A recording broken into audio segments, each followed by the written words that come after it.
Bom dia, pessoal, tudo bom? Eu sou a professora Josiane Louvera. A gente vai estudar Direito Penal e Leis Penais Especiais. Então, eu vou tratar com vocês hoje de qual é o nosso programa e vamos falar também sobre algumas questões sobre esse tema. Por que antes eu vou te dar mais ou menos a noção do programa? Porque a gente vai estar no curso de carreiras legislativas, né? Então, a gente vai ter um conteúdo que é para a Polícia do Senado, outro que é para a Câmara. E dentro desse conteúdo, a gente tem partes que são incomuns, tá? E outras que não. Aí eu vou trabalhar com vocês agora um pouquinho o que é incomum, o que todos vocês poderão assistir aula junto, ou seja, independentemente do curso que você quiser. Se você falar assim para mim, Josiane, eu quero fazer qualquer um, que isso aí eu quero da carreira legislativa, tanto para o Senado quanto para a Câmara. Aí eu vou dizer para vocês, você tem que assistir todas as nossas aulas de penal e de processo penal, que o conteúdo é bem amplo, tá? Agora, se você só tem interesse de fazer para a Polícia do Senado, por exemplo, tem que assistir só aquelas aulas que nós teremos a matéria direcionada para o Senado. E aí, nessa matéria direcionada para o Senado, existem alguns tópicos que são comuns com a Câmara. Então, é isso que eu vou tratar com vocês agora, e depois a gente vai falar de algumas questões para você verificar como é que a banca começa a trabalhar sobre o assunto, e você já começar a se familiarizar. Isso é, se você já não estiver familiarizado com ela, né? Mas, de qualquer forma, vamos usar essa questão, vamos usar o conteúdo agora do que eles têm que ver, tá? Vamos lá. Nós vamos estudar, como eu disse a vocês, penal e leis penais especiais, né? E aí, em direito penal, a gente vai ter que falar. Tá aqui, ó. Infração penal, elementos espécies, sujeito ativo e passivo. Esse é o nosso cronograma em relação ao conteúdo que nós vamos ministrar, o horário e o dia que eles serão ministrados, tá?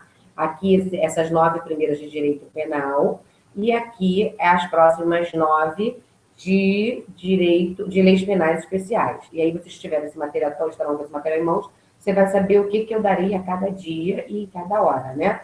Tá aí na sua mão. Agora, isso aí, eu vou te dizer para você o seguinte, vamos entrar no programa, tá? A gente vai ter aqui o programa de penal e de leis penais para a Câmara e para o Senado. Então, para a Câmara, em relação ao cargo de analista legislativo do último concurso, nós tivemos em direito penal a seguinte matéria: noções gerais de direito penal, o que é igual para todos os cargos. Então, todos os cargos que eu tratar aqui, eu vou ter que dar essa parte, tá?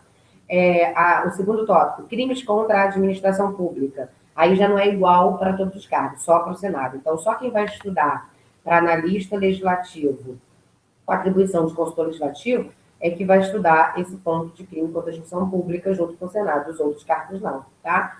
Crimes contra finanças públicas é só para esse cargo. Então, vai ter uma aula específica desse crime só para esse cargo, tá? O próximo item é para o cargo de analista legislativo, atribuição consultor legislativo. Então, também tem noções de direito penal, que é igual para todo mundo, como eu havia falado anteriormente. Além de noções de gerais de direito penal, vai ter esses 2 crimes aqui, ó, que só caem para esse cargo aqui, que é o cargo de analista legislativo, atribuição consultor legislativo, área 5, tá? Esse da área 5 vai ter essa matéria que os outros não terão, tá? O próximo item é consultor legislativo, área 6. O área 6 vai ter tudo isso aqui, olha como é maiorzinho o programa dele, ó. Direito penal. Essa parte aqui, infração penal, elementos espécies, sujeitos ativos, imputabilidade, concurso de pessoas, tá? Tipicidade, isso aqui é igual para todos, porque sabe aquela partezinha que o primeiro programa disse, noções de direito penal? Noções de direito penal é tudo isso. É porque nesse caso aqui, eles simplesmente separaram por tópico, tá? Então, tudo isso que está aí é o que nós vamos estudar também com os outros 2 cargos que nós acabamos de falar, tá? Aí você vai ter aqui dos crimes contra a ordem pública, dos crimes contra o patrimônio, perdão, dos crimes contra o patrimônio, é igual para o Senado. É igual para o Senado. Então, quem for estudar para o Senado também vai assistir essa aula. Das penas é só a Câmara área 12 que tem, que vai estudar junto com esse área 6, tá? O extinção de punibilidade também é só a Câmara área 12 que vai estudar junto com a área 6. Leis penais, abuso de autoridade, cai tanto para a área 6 quanto para o Senado. Tráfico ilícito entorpecente, cai tanto para a área 6 quanto para o Senado, já não cai para as outras duas áreas que nós vimos, ok? Agora, área 12. A área 12 vai ter tudo aquilo que os outros já têm em relação a noções de direito penal, que nós acabamos de falar, e vai ter a das penas, que é igual à área 6, vai ter extinção da punibilidade, que é igual à área 6, e sozinha, que só cai para ela, vai ter o tema ação penal, tá? Mas como a ação penal é uma matéria típica, mente que você só dá uma lembrada dela no penal, mas o professor de processo não aborda bem, a gente vai dar uma noção dela só para o candidato ter como identificar a matéria, tá? E vai ter crimes em espécies no Código Penal. Esse tópico aqui ele ficou horrível. Por que ele ficou horrível? Crimes em espécie no Código Penal parece que abrange tudo. Só que, de repente, ele entra aqui, 11.1, e coloca lá, crimes contra a saúde pública. Então, na verdade, ele botou crimes em espécie, dentro dos crimes em espécie, crime contra a saúde pública. Complicou a vida da gente, né? Porque você fica sem saber se é tudo, ou fica pensando se é só os crimes contra a saúde pública. De qualquer forma, da forma como eles colocaram, se eles separaram só um, parece que é só essa espécie de crime, tá? Bom, leis penais. Leis penais, a gente vai ter organização criminosa. Esses crimes de imprensa aqui, ó, a lei de crimes de imprensa, ela, através de uma DPF, julgada no STF, ela foi declarada inconstitucional. A gente não vai passar por ela, não, tá? Abuso de autoridade é igual para o Senado e para a área 6. Crimes de produção, de tráfico, crimes de tráfico entorpecente, né? É igual ao Senado, área 6. Crime hediondo, tortura contra o meio ambiente, crime de trânsito, crimes eleitorais, contravenções penais, proteção de vítimas e testemunhas ameaçadas, crime contra os idosos, violência familiar doméstica contra a mulher, tudo isso cai, tá? E temos aqui nesse item 12, ainda esses crimes aqui que dificilmente caem, mas está no programa. A gente vai tentar ver se a gente consegue falar alguma coisa deles, porque, assim, não tem muitas questões para a gente tratar desse tema, não, tá? Mas vamos falar. Tudo vai ficar dentro do nosso programa. Então, crimes relacionados à remoção de órgãos, tecidos e partes do corpo humano, esterilização cirúrgica e uso de embriões humanos. Isso também só vai ser relativo a esse cargo 12, tá? Os outros não caem. Crimes relacionados ao planejamento familiar, né? Crimes resultantes de preconceito de raça, de cor e igualdade racial. É a lei de racismo, né? Tá tudo lá dentro, a gente vai falar dela. Crimes relacionados com eventos esportivos, crimes falimentares, crimes na exploração de energia nuclear, crimes relativos à propriedade industrial, crimes relacionados à arma de fogo, aí o Senado também vai ter essa matéria, crimes contra a segurança nacional, que é a Lei 7.170, vamos falar dele, crime de genocídio, crimes relativos a minas terrestres antipessoal, isso tudo é só para o cargo 12. O que é comum eu coloquei ali, tá? Crimes nos contratos de licitações, né? Crimes de responsabilidade, improbidade administrativa, crime contra o serviço postal, crime de direito penal econômico. Esse direito penal econômico, ele normalmente é até tratado dentro de economia. Então, a gente vai tratar só mesmo aquela parte do direito penal, tá? Crimes contra a ordem tributária também o Senado vai ter, a gente vai estudar junto. Crimes de lavagem de dinheiro, tá? E Sistema Brasileiro de Defesa de Concorrência, que é prevenção e repressão às infrações contra a ordem econômica. Nós temos uma lei contra a ordem econômica, que é junto aí com a lei de crime contra a ordem tributária, tá? Sigilo das operações de instituições financeiras, está dentro do mesmo assunto. E ainda, por cima, nós teremos aqui lei de execução penal. Lei de execução penal. A lei de execução penal, ela trata, é claro, das medidas e de qual o tratamento que se dá àquele réu que já é condenado, né? Então, é a Lei 7.210 de 84, o cargo 12 também tem essa lei para estudar, ok? Então, tudo que nós vimos aí dessas leis, em sua maioria, é para o cargo 12. Então, quem tem interesse de fazer qualquer um dos concursos que sair, tem que assistir todas essas aulas, tá? Agora, se você tem interesse, por exemplo, de fazer só a Polícia Legislativa, especialidade, né, do Policial Legislativo Federal, aí o seu conteúdo é essezinho aqui, que, na verdade, vai ser quase que todo em comum com aqueles que nós já vimos, né? Direito penal, vai ter infração penal, tudo aquilo que nós vimos, noções de direito penal, sujeito, tipicidade, antitipo, imputabilidade, concurso de pessoas, e no crimes em espécie, crimes contra a pessoa, crime contra o patrimônio, contra a administração pública. E nas leis penais especiais, abuso de autoridade, tráfico de drogas, crime contra a ordem tributária e estatuto de desarmamento, que vai ser comum a várias outras matérias, ok? Então, por que que você fez isso, Josiane? Eu fiz toda essa separação do programa, até para você ter em mãos, porque você sabe para qual concurso você quer estudar. Como você sabe para qual concurso você quer estudar, você vai acompanhar as aulas de acordo com a matéria que te interessar. Se você, é claro, quer fazer qualquer um desses que sair, o ideal é você assistir todas as nossas aulas, ok? Vamos então agora conversar um pouquinho sobre as questões que já caíram sobre esses temas aí no nosso programa, tá bom? Então vamos lá. A primeira questão é uma questão da Câmara, a prova de analista legislativo, né? E ele pergunta aí sobre o direito penal. Quanto às penas, quanto à tipicidade, quanto à ilicitude, aos elementos e espécies de infração penal, julgue o item a seguir. De acordo com a Lei de Contravenção Penal, as penas aplicáveis às contravenções são as de multa, as de prisão simples, devendo esta última ser cumprida em rigor penitenciário, em estabelecimento especial ou seção especial de prisão comum. Olha, essa questão, ela está errada. E por que que ela está errada? Primeira coisa que a gente tem que pensar.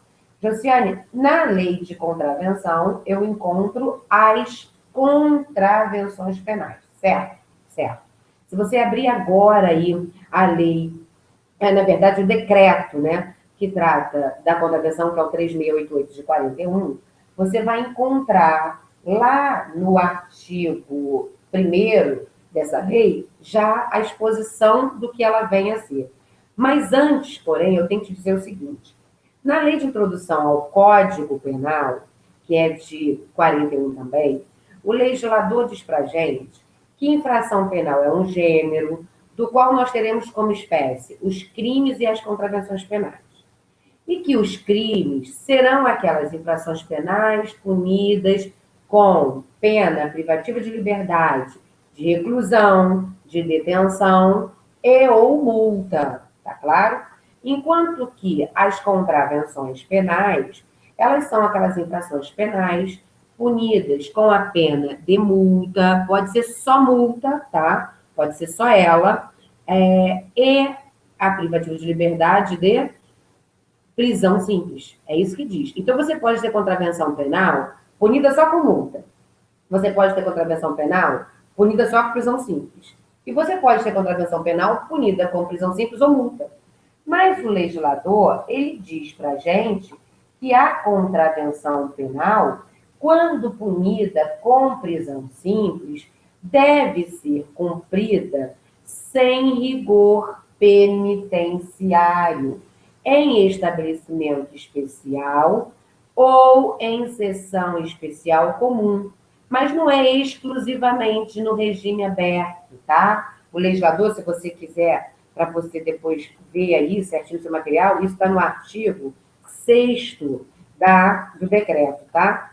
Então, o artigo 6º, ele diz para a gente o seguinte, que ele vai cumprir essa pena de prisão simples sem rigor penitenciário, em estabelecimento especial ou sessão especial de prisão comum, mas ele não exige que seja em regime aberto. Ele diz, em regime aberto ou regime semi-aberto. Entendeu? Por isso é que está errada a questão. Porque ele não fala desse exclusivamente. Esse exclusivamente aqui, ó, faz a questão ficar errada. Por isso ela está errada, é o artigo 6º da Lei de Contravenção Penal. Ok? Vamos à nossa próxima questão. Bom, a respeito das contravenções, também foi uma prova do SESP, né, da Polícia Rodoviária Federal, que diz para a gente assim, a respeito das contravenções penais, a lei que institui o Sistema Nacional de Políticas Públicas sobre Drogas julgue os itens subsequentes.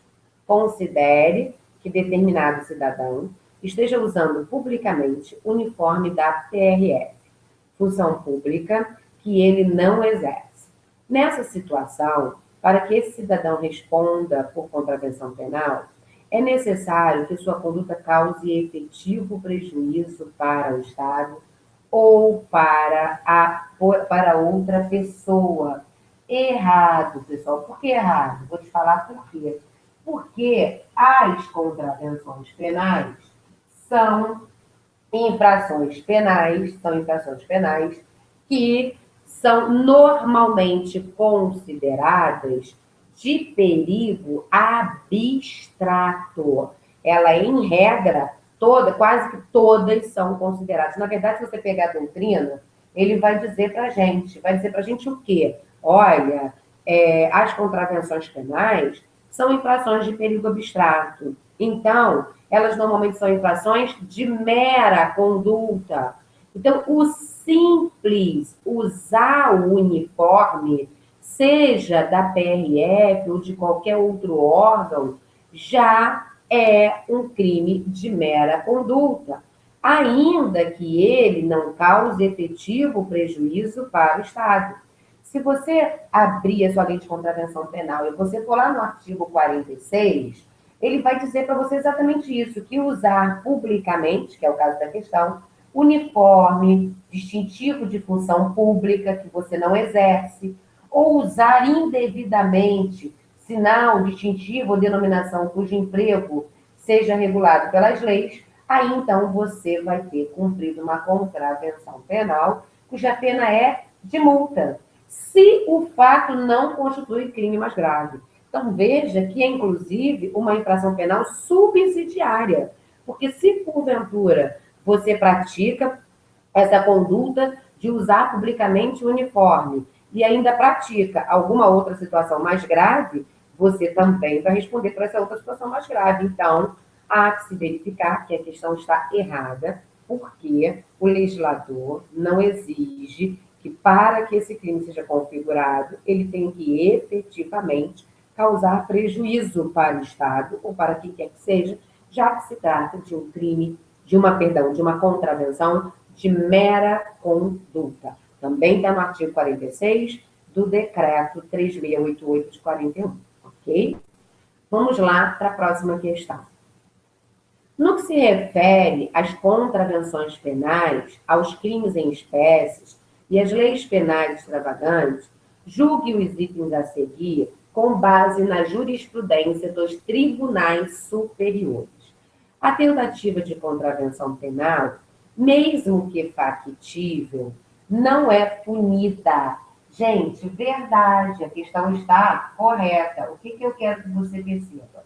Você tem que perceber o seguinte: quando se trata de crime, lá no artigo 14, parágrafo único, o legislador vai dizer para você que se o crime restar tentado, a pena do agente pode ser diminuída de 1 a 2 terços.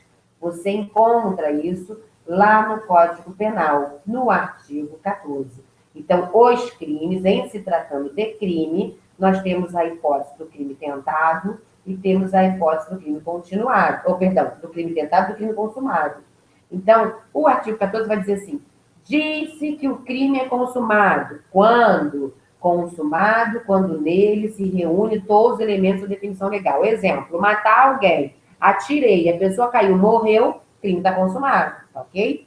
Na tentativa, ele é tentado quando iniciada a execução, não se consuma por circunstância ali a sua vontade. Então, eu dei um tiro em João, o João foi alvejado, mas alguém conseguiu socorrê-lo, levou para o hospital, ele fez uma cirurgia e hoje está vivo. Então, eu consegui consumar? Não, eu tentei praticar a infração. Então, se eu tentei praticar a infração, eu vou responder pelo crime na sua forma tentada, que, de acordo com o parágrafo único do artigo 14 do Código Penal, a pena, ela corresponde à pena do crime consumado. No nosso caso, então, como o homicídio tem uma pena de reclusão de 6 a 20 anos, a pena seria correspondente a essa, porém, em razão do crime ser tentado, essa pena teria que ser diminuída de 1 a 2 terços.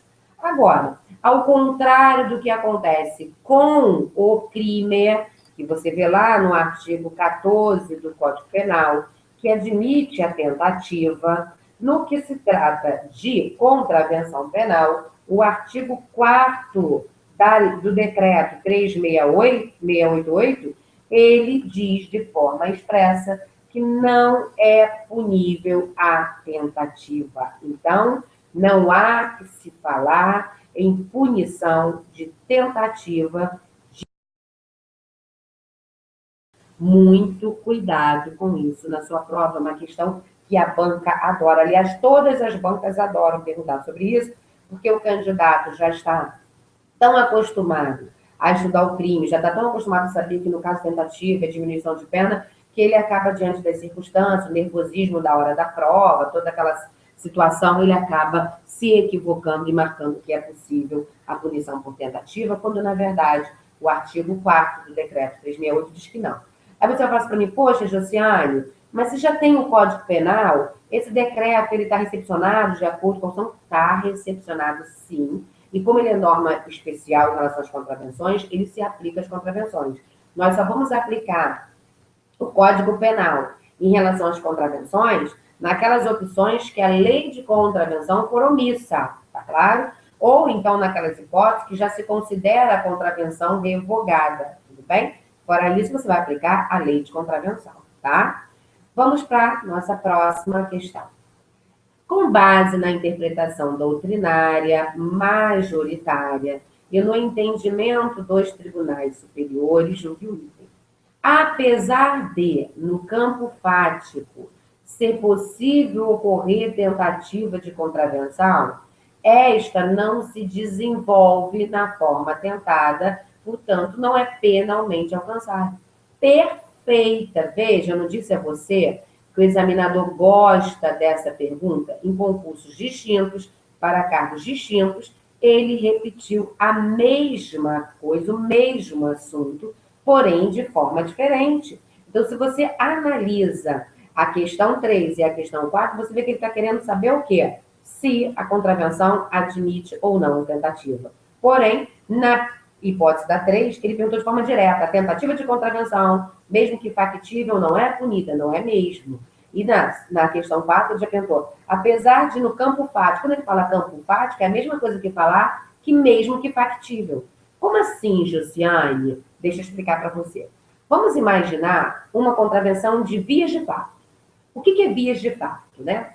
Vias de fato é aquela contravenção que você pratica para, de alguma forma, tentar ofender o agente. Então, o artigo 21 da Lei de Contravenção diz para a gente assim, praticar vias de fato contra alguém. Então, ele não diz exatamente o que é vias de fato, mas vias de fato é um tapa na cara, é você cuspir na cara do outro, é você, numa discussão, rasgar a roupa do outro. Ou seja, é uma situação que tem um emprego de violência, mas não chega a ser aquela violência de uma lesão corporal. Aquela violência que acaba insultando o outro, entendeu? Então você dá um esbarrão, dá um empurrão. Então, assim, isso é uma via de fato. Então, vamos imaginar que você discutindo com alguém, você então resolva levantar-se e dar um tapa na cara desse alguém. Só que se alguém se esquiva, se joga para trás, o tapa não acontece. Veja bem, de uma forma fática, dentro de um contexto do caso concreto, você viu que realmente houve a tentativa de uma contravenção? Claro que viu. Mas, para o direito penal, essa tentativa de contravenção, ela vai ser um irrelevante penal em razão do que dispõe o artigo 4º do decreto. Portanto, ela não vai ser punível. Por isso que ele diz, a tentativa, mesmo que factível, mesmo no campo fático, mesmo você podendo verificar a ocorrência dela, para o direito ela não existe, não é punível, tá bom? Então, é isso que a questão quer dizer para a gente, artigo 4º do decreto 368 de 41. Vamos para a próxima.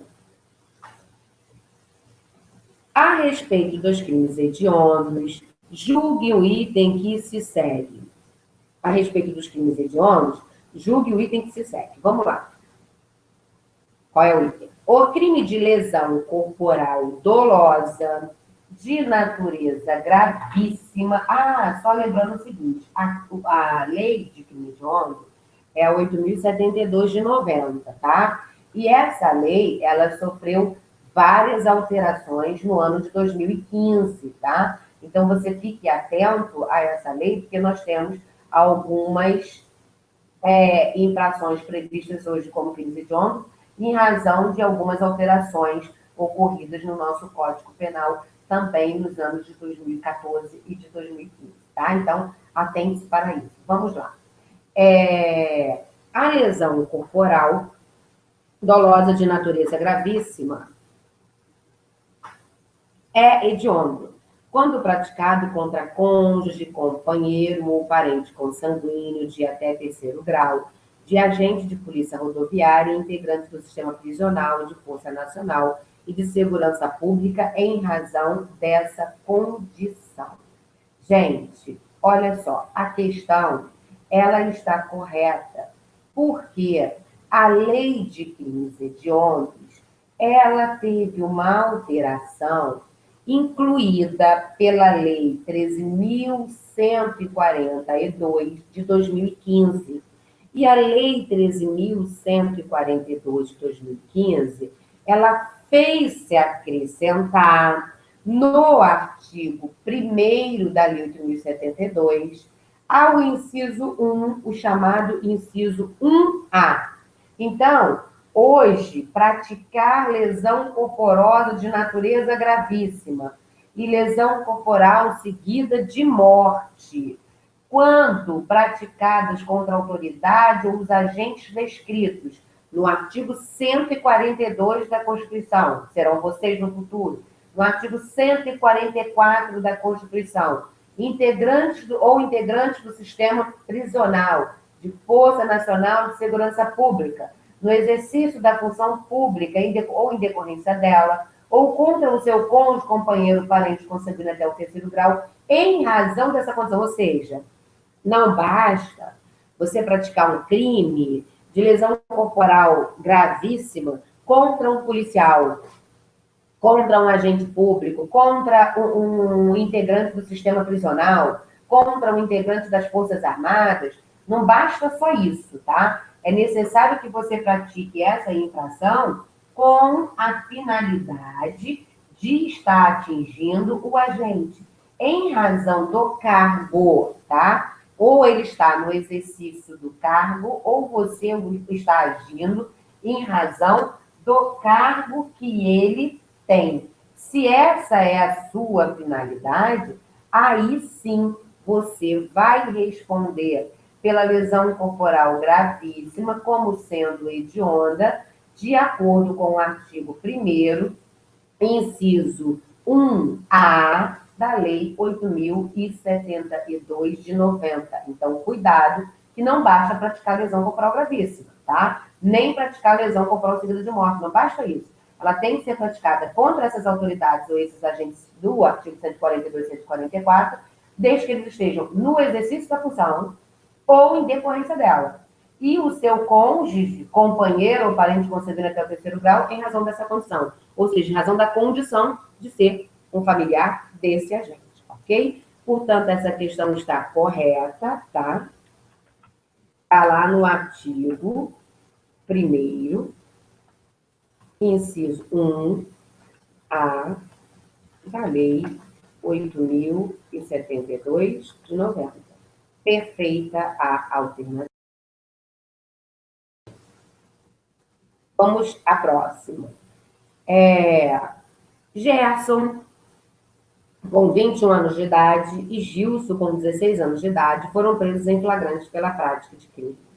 Após regular a tramitação do processo nos juízes competentes, Gerson foi condenado pela prática de extorsão mediante sequestro, por cometimento de infração análoga a esse crime. Com relação a essa situação hipotética, julgo o próximo item. Conforme entendimento dos tribunais superiores, tem-se sido condenado pela prática de crime hediondo, Gerson deverá ser submetido a exame criminológico para ter direito à progressão de regime. Olha só, errado, tá? Por que errado? Porque ele exigia, tá, que o preso que fosse submetido à execução penal, ele deveria, antes de progredir de regime, de acordo com o artigo 102 da lei, que era assim, ele tinha que fazer o quê? Ele tinha que passar pelo exame criminológico antes de sair da prisão, ou seja, do regime fechado para o regime semiaberto, tá claro? Ou do regime semiaberto para o regime aberto.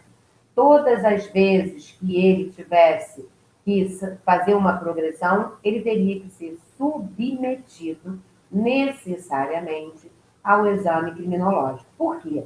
Porque o artigo 112 da Lei de Execução Penal, ela dizia pra gente assim, diz pra gente assim, a pena privativa de liberdade será executada em forma progressiva, com a transferência para regimes menos rigorosos, a ser determinada pelo juiz, quando o preso tiver cumprido ao menos um sexto da pena no regime anterior e ostentar bom comportamento carcerário. Bom comportamento carcerário esse comprovado pelo diretor do estabelecimento, respeitadas as normas que vedam a progressão. Então, você já percebe que hoje o próprio legislador não obriga ao exame criminológico, coisa que era obrigada antigamente. Então, antes da alteração da Lei 7.210 de 84, era firme o posicionamento, tanto da doutrina quanto da jurisprudência, que para se fundamentar, para que a gente pudesse progredir de regime, ele necessariamente precisaria de um laudo de exame criminológico que atestasse, na verdade, se a necessidade de tratamento para o sentenciado que cumpria a pena ou se não houvesse necessidade de tratamento. Era assim que funcionava. Então, necessariamente, você precisava desse exame criminológico, porque era nesse exame que se diria se ele podia sair, se ele já tinha sido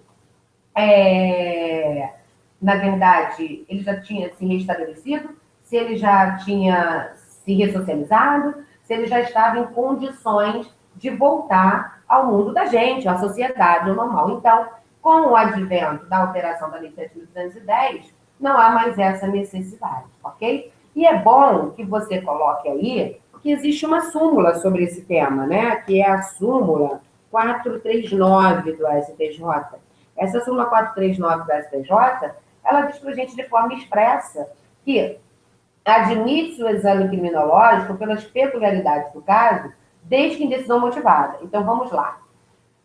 A Lei 10.792 de 2003 retirou do artigo 112 da Lei 7.210 de 84 a obrigatoriedade do exame criminológico para o agente ter direito à progressão de regime, tá? Quando ela retira essa obrigatoriedade, a gente não pode dizer que ele deverá ser submetido. Mas o fato de ser retirada essa obrigatoriedade para obtenção da progressão de regime impede o agente, impede o tribunal ou o juiz de entender que é necessário submetê-lo ao exame criminológico? Não.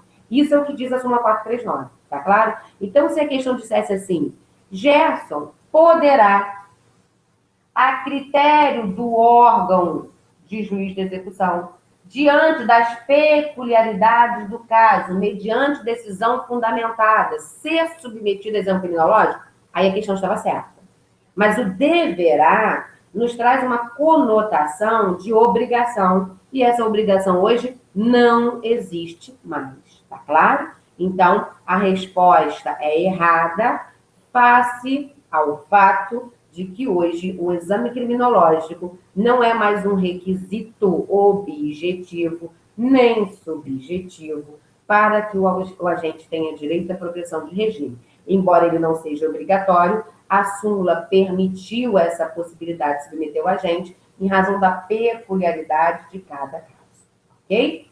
Então, errada essa daí. Vamos à próxima. Julgue o item subsecutivo acerca do crime e aplicação de pena. Vamos lá. Considere que o indivíduo tenha sido condenado por crime hediondo. Nesse caso, para que possa requerer a progressão de regime de pena, esse indivíduo deve cumprir 2/5 da pena que lhe foi imputada, se for primário, 3/5 dessa pena, se for incidente. Gente, correto. Você deve estar se perguntando assim, mas Josiane, você acabou de falar para a gente que para que o agente consiga a progressão de regime, de acordo com o artigo 112 da LEP, ele precisa cumprir 1/6 da pena. Verdade. É que o artigo 112, ele se aplica aos crimes que não são considerados hediondos. Se você estiver tratando do crime hediondo, de acordo com o artigo 2º, tá? O próprio artigo 2º da Lei de Crime Hediondo, no parágrafo 2º, ela vai te dizer que a progressão de regime no caso de condenado por crime hediondo é de 2/5 quando ele for primário e de 3/5 quando ele for reincidente. Então, como nós temos aqui uma lei específica, especial, ela prevalece em razão do princípio da experiência. Se o agente for condenado por qualquer crime que não seja hediondo nem equiparado, ele precisa cumprir quanto tempo da pena para progressão? 1/6, na forma do artigo 112 da lei, ok? Agora, se o agente praticar um crime considerado hediondo ou equiparado a hediondo, precisa cumprir quanto tempo da pena para obter a progressão? Aí ele vai ter que cumprir 2/5 se o crime não foi hediondo e 3/5 se o crime foi hediondo, tá certo? Então, essa opção ali está certinha. Vamos à próxima. Tales foi preso em flagrante delito quando transportava, sem autorização legal regulamentar, 2 revólveres 38 desmuniciados com a numeração raspada. Acerca dessa situação hipotética, julgue o item que se segue com base na jurisprudência dominante do Tribunal Superior, dos Tribunais Superiores. As armas apreendidas e o fato de as armas apreendidas estarem desmuniciadas não tipifica o crime de posse ou porte legal de arma de fogo de uso restrito, em razão de total ausência de potencial lesivo da conduta. Erradíssima. De acordo com os tribunais superiores, a arma desmuniciada não impede o reconhecimento do crime de posse ilegal ou porte ilegal de arma de fogo de uso restrito, porque não há que se falar em ausência de potencialidade lesiva. Você vai pensar assim, Josiane, se uma arma está desmuniciada, ela realmente não tem potencialidade lesiva. Não tem. Mas o legislador, no artigo 12, no artigo 16 da lei no Estatuto do Desarmamento da Lei 10.826, ele expressamente disse para a gente que é crime não só possuir ou portar arma de fogo, mas apenas a munição já é crime.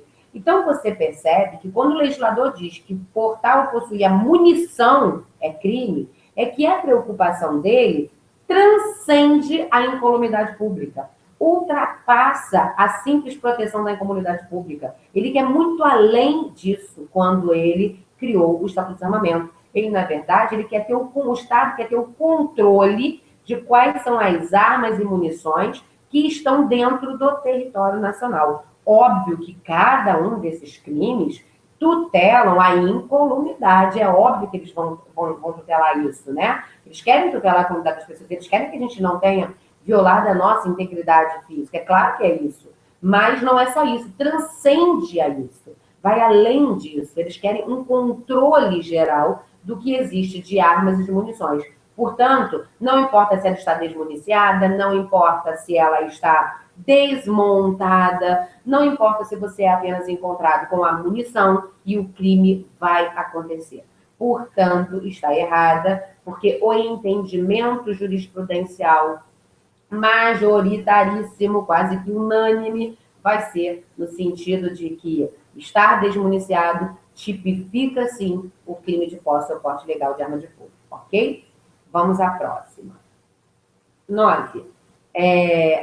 Tales foi preso em flagrante delito quando transportava, sem autorização legal ou regulamentar, 2 revólveres de calibre 38. Eu repeti, gente? Acho que eu repeti. Vamos lá.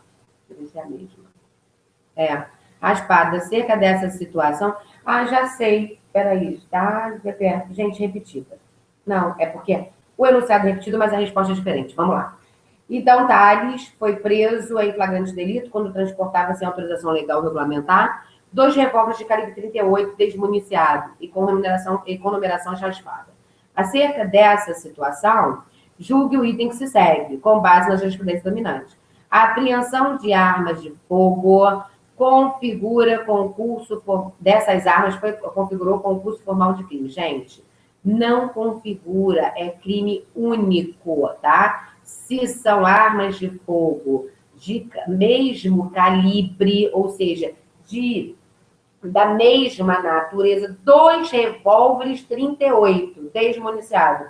Eu não vou responder por 2 crimes de porte ilegal de arma de fogo. Não vou responder por 2 crimes. É um crime único. Então, se eu estiver portando uma arma, se eu estiver portando 10 armas, é um crime único. Agora, eu posso estar portando armas de fogo de natureza jurídica diversa. Aí, nesse caso, pode acontecer de você ter a hipótese do concurso formal do crime continuado. Mas nessa questão, não há que se falar em concurso formal de crimes, já que trata-se de crime único. Se eu portar 10 revólveres de calibre 38, o crime vai continuar um só. Eu não vou ter 10 tipos penais, porque eu estou portando 10 revólveres 38, ok? Vamos à próxima. Considerando que Carlo, maior e capaz, compartilhe com Carla, sua parceira eventual, substância entorpecente que traga consigo para uso pessoal, julgue o item que se segue. Vamos lá. Carlo responderá pela prática do crime de oferecimento de substância entorpecente, sem prejuízo da responsabilização pela posse ilegal de droga para consumo pessoal. Verdade, gente, essa questão está correta. Ele vai responder lá pelo artigo 33, parágrafo 3º da Lei 11.340 de 2006, mas ele também pode o artigo 28 da mesma lei diz respeito ao crime do usuário. Qual é o crime do usuário? É o trazer consigo, é o ter em depósito, é o adquirir substância entorpecente para o próprio consumo. Mas, nesse caso, ele, além de estar trazendo para o uso pessoal, ele está compartilhando com a sua parceira eventual essa substância. Então, ele responde pelo 33, que é o oferecer substância entorpecente para alguém, compartilhar junto de forma eventual. Isso está lá no artigo 33, ele vai responder por isso, tá? Mas não impede que ele responda também pelo 28. Então, a alternativa está correta, tá? A próxima questão. Considerando que Carlo, maior e capaz, compartilhe com Carla, sua parceira eventual, substância entorpecente que traga consigo para uso pessoal, julgue o item que se segue. A conduta de Carlo configura crime de menor potencial ofensivo? Sim. Olha só, você vai dizer para mim, mas Josiane, isso é um crime previsto na lei de tráfico. E na lei de tráfico, eu vou ter um crime de menor potencial ofensivo. O tráfico não é uma coisa grave, não é uma coisa séria. É sim, o tráfico de entorpecente é uma coisa grave, é uma coisa séria. Mas o legislador, no artigo 28, quando tratou do crime do usuário, ele disse para a gente que quem adquirir, quem guardar, tiver em depósito, transportar ou trouxer consigo para o consumo pessoal drogas sem autorização em desacordo com a determinação legal regulamentar, será submetido à pena de advertência sobre os efeitos da droga, prestação de serviços à comunidade, medida educativa de comparecimento a programa ou curso educativo. Então, você percebe que não tem ali uma pena privativa de liberdade superior a 2 anos. Portanto, é uma infração penal de menor potencial ofensivo. E se você analisar o artigo 33, parágrafo 3º, que é o crime de você oferecer a alguém, né, a substância entorpecente para juntos consumir de forma eventual, você vai ver que a pena para esse crime de oferecer droga, eventualmente, sem objetivo de lucro, a pessoa de ter relacionamento para adultos consumirem, é uma pena de detenção de 6 meses a 1 ano. Então, se você juntar a pena do artigo 33, parágrafo 3º, com a pena do artigo 28 da lei, que a soma dessas penas não ultrapassa a 2 anos. Até porque, no caso do artigo 28, sequer tem pena privativa de liberdade. Portanto, trata-se de uma infração penal de menor potencial ofensivo. E se é uma infração de menor potencial ofensivo, aplicar-se-á o procedimento da Lei 9.099, de acordo com o artigo 48 da mesma lei aqui tratada, ok? Portanto, a questão está... Ah, isso é assim mesmo, José? Potencial ofensivo, ele não vende a droga, ele oferece para que juntos eles possam consumir. Se tivesse objetivo de lucro, sairia do parágrafo 3º e iria para o caput, aí era um crime de tráfico do caput, tá ok? Vamos à próxima.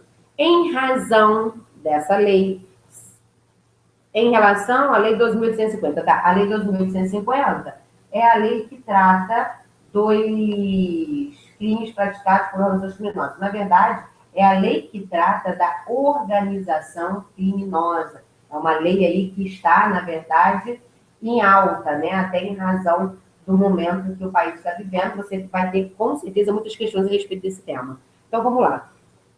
Em relação ao disposto na Lei 2.850, de que trata o crime organizado, julga o item a seguir.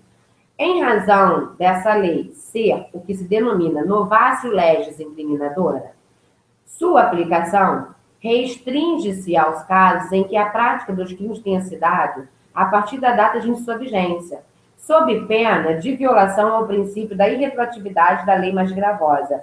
Gente, perfeito. Por que isso está perfeito? Vou te explicar por quê. Porque antes da lei 12.850, a lei que tratava das organizações criminosas era a lei 9.034 de 95. E a lei 9.034, ela sequer conceituava o crime de organização criminosa. Não era crime de organização criminosa, era crime praticar os crimes através de uma organização criminosa. Hoje não. Hoje, a organização criminosa é crime pelo simples fato de você estar associado. Se você analisar o parágrafo 1º do artigo 1º da lei 2.850, ele vai dizer para você que considera-se organização criminosa associação de 4 ou mais pessoas estruturalmente ordenada e caracterizada pela divisão de tarefas, ainda que informalmente, com o objetivo de obter, direto ou indiretamente, vantagem de qualquer natureza, mediante a prática de infrações penais, cujas penas máximas sejam superiores a 4 anos, ou que seja de caráter transnacional. Então, pare e pensa.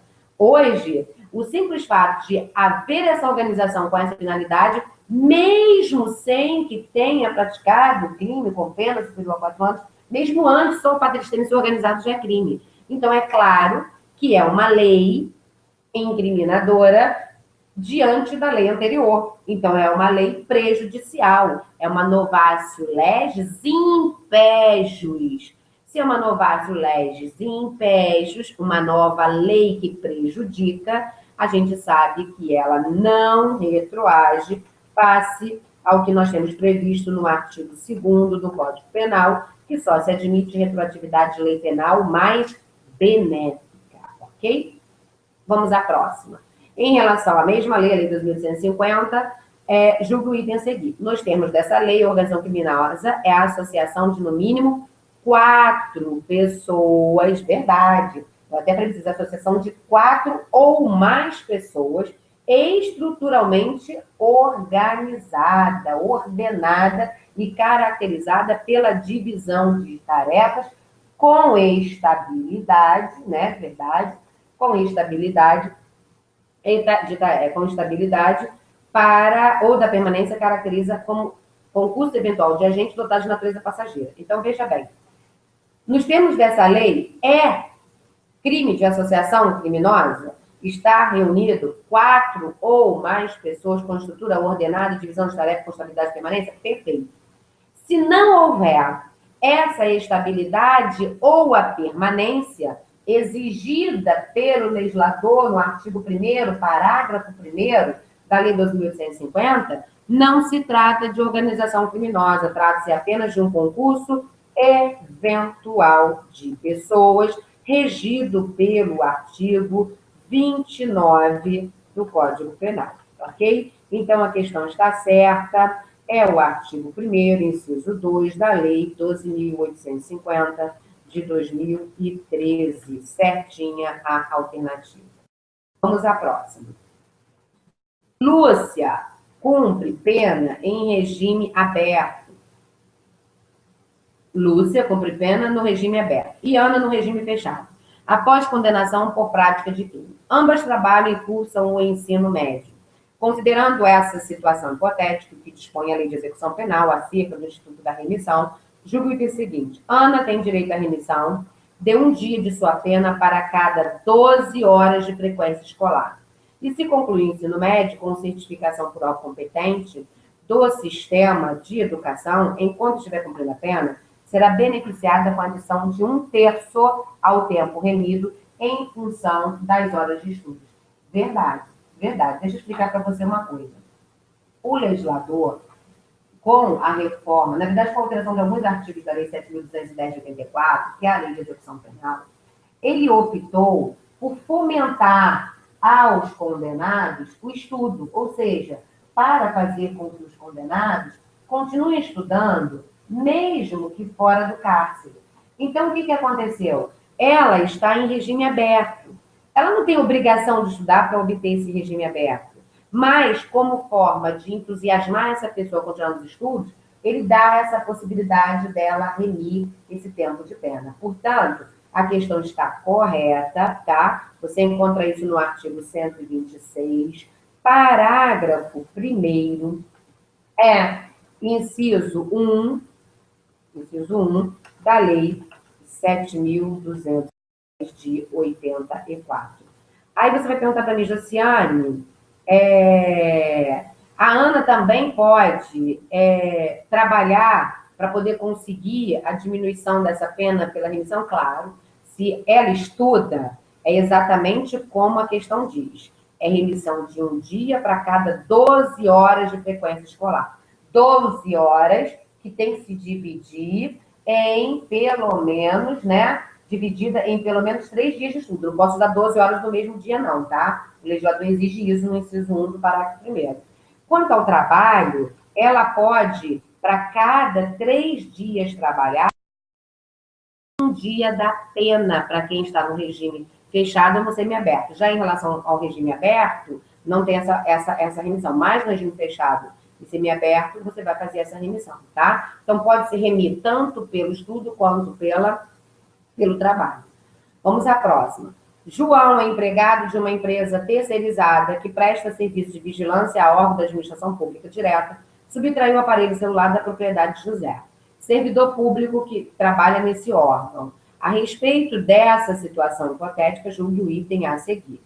Se João devolver voluntariamente o celular antes do recebimento da eventual denúncia pelo crime, João poderá ser beneficiado com redução da pena justificada pelo arrependimento posterior? Sim, perfeito. Isso é o que está no artigo 16 do Código Penal. Por quê? Porque o Código Penal ele diz para a gente que quando a gente pratica um crime, violência ou grave ameaça, se arrepende, restituindo a coisa ou reparando o dano, antes de existir contra ele a ação penal, aí, então, antes de existir o recebimento, né, da denúncia, ele pode ter sua pena diminuída de 1 a 2/3 em razão do arrependimento posterior, ok?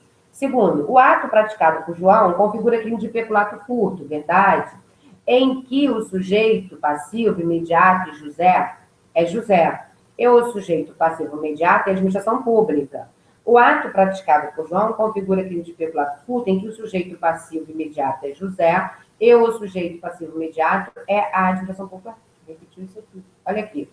Errada. Por que errada? Porque esse crime é praticado contra a administração pública, em que o sujeito passivo aqui imediato é o Estado, é a própria administração pública. Portanto, artigo 312, parágrafo 1º do Código Penal, essa daí está errada.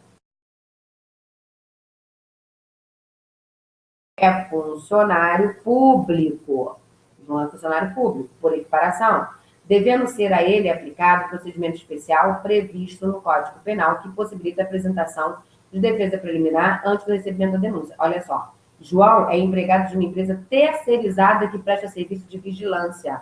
Ele não é funcionário público por equiparação. Os funcionários por equiparação estão previstos no artigo 327, parágrafo 1º do Código Penal. Portanto, errada também essa alternativa, ok? 16.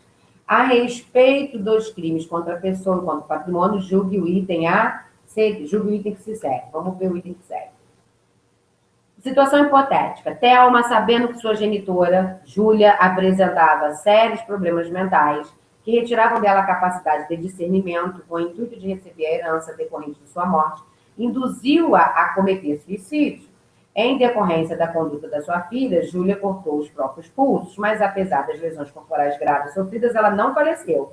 Nessa situação, Thelma cometeu o crime de induzimento, instigação ou auxílio ao suicídio na forma consumada. Errado. Não há que se falar em crime consumado nessa situação, face ao que dispõe o artigo 122 do Código Penal.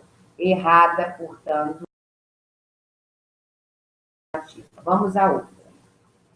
Lucas, descuidadamente, sem olhar para trás, deu marcha ré em seu veículo. Em sua garagem, atropelou culposamente seu filho, que faleceu em consequência desse ato. Nessa situação, o juiz poderá deixar de aplicar a pena, se verificar que as consequências da infração atingiram Lucas de forma tão grave que a sanção penal se torne desnecessária. Verdade, isso é o chamado perdão judicial previsto no artigo 121, parágrafo 5º do Código Penal. Portanto, está correta essa alternativa. Vamos à próxima. 3. A coautoria é obrigatória no caso de crime de rixa, pois a norma incriminadora reclama como condição obrigatória ao do tipo a existência de pelo menos 3 pessoas, considerando irrelevante que um deles seja imputado. Perfeita, correta, porque para que haja rixa é necessário que eu tenha várias pessoas. Se eu não tiver várias pessoas, pelo menos 3, não há que se falar em rixa. Então é claro que é um crime em que a coautoria é obrigatória. Tem que ter vários autores, senão não é rixa, né? Hipótese 4. Paulo tinha a intenção de praticar a subtração de automóvel de Tiago sem uso de violência. No entanto, durante a execução do crime, estando Paulo já dentro do veículo, Tiago apareceu e correu em direção ao veículo. Paulo, para assegurar a detenção do carro, ameaçou Tiago gravemente, conseguindo assim cessar a ação da vítima e fugir com o automóvel. Nessa situação, Paulo responderá pelos crimes de ameaça e furto em concurso material. Errado. Não há que se falar aqui de crime de furto e a ameaça em concurso material. Não há um concurso material de crime aqui. Portanto, errada a questão. Vamos à próxima. Acerca dos crimes contra a administração pública, julgue o item a seguir. A pessoa que exerça temporariamente cargo público, mesmo sem remuneração, poderá ser enquadrada em crime de advocacia administrativa. Verdade, a pessoa que exerce temporariamente cargo público, mesmo sem remuneração, ela é considerada pelo artigo 327 do... Ela pode, sim, ser enquadrada no crime próprio do funcionário público, que é a advocacia administrativa, tá? Segunda opção. Em observância ao princípio da legalidade pelo servidor público, é o que determina a moralidade da administração pública, independentemente da finalidade do ato administrativo. Errado, né? Não é independentemente da finalidade do ato administrativo. Então, errada a questão. Terceira hipótese. Incorre em crime de peculato o servidor público que, embora não tendo posse de determinado bem, concorra para sua subtração em proveito próprio alheio, valendo-se da facilidade proporcionada pelo cargo que ocupa. Verdade. O crime de peculato, incorre em crime de peculato o servidor que, embora não tenha posse, ele concorre para a subtração, porque ele facilita para que o outro consiga subtrair a coisa, né? Então, ele se vale da função que ele tem. Isso está lá no artigo 312, parágrafo 1º do Código Penal. Tá certa. Vamos à próxima. Cometerá crime de prevaricação o servidor público que deixar de responsabilizar por clemência o seu subordinado que tenha cometido infração no exercício da função. Errado. O artigo 320 do Código Penal fala que comete esse crime aquele que, por razão de indulgência e não clemência. Errada a questão, tá? Então, o artigo 320 trata sobre o crime em questão. E olha só, o crime de que o agente deixa de responsabilizar por indulgência seu subordinado é o crime do artigo 320 do Código Penal. O crime de prevaricação é o crime do artigo 319. E o crime do artigo 319 não consiste em punir ou deixar de punir, consiste em fazer ou deixar de fazer um ato de sua obrigação para satisfazer interesse pessoal. Portanto, não está correta a questão, ok? 5. Cometerá crime punível com detenção o servidor público que ordenar seu subordinado no serviço público a realizar obra de reforma em sua residência particular, mediante o uso de recursos estatais. Errada a questão, porque ele não pode obrigar o seu subordinado, não pode dar essa ordem, e o crime é punido com reclusão. Errada, portanto, a questão. Bom, nós corrigimos aí as 17 questões que eu me propus a trazer para vocês. E é claro, agora no finalzinho, a correção foi um pouquinho mais rápida, mais acelerada, porque eu já estou mesmo há 3 minutos passando o horário do próximo professor. Mas é claro que no nosso curso você vai ter todas essas explicações de forma minuciosa, detalhada. Então, a gente vai tratar de todos esses assuntos com mais tempo, né? Então, isso foi só para você ter uma noção, para você ser apresentado a como a banca costuma tratar desses determinados assuntos, ok? Bom, eu espero, claro, encontrar vocês nas nossas aulas de carreira legislativa. E é claro que eu vou estar aqui torcendo para que todos vocês sejam aprovados. E para isso, é claro, você tem que estudar, tem que se dedicar, tem que se colocar à disposição do concurso. O concursando ele tem que ir em direção ao seu objetivo. E o seu objetivo é estudar até alcançar a sua meta, ok? Foi um prazer estar com vocês aqui nessa manhã de domingo e eu espero encontrar vocês nas nossas próximas aulas, ok? Até mais!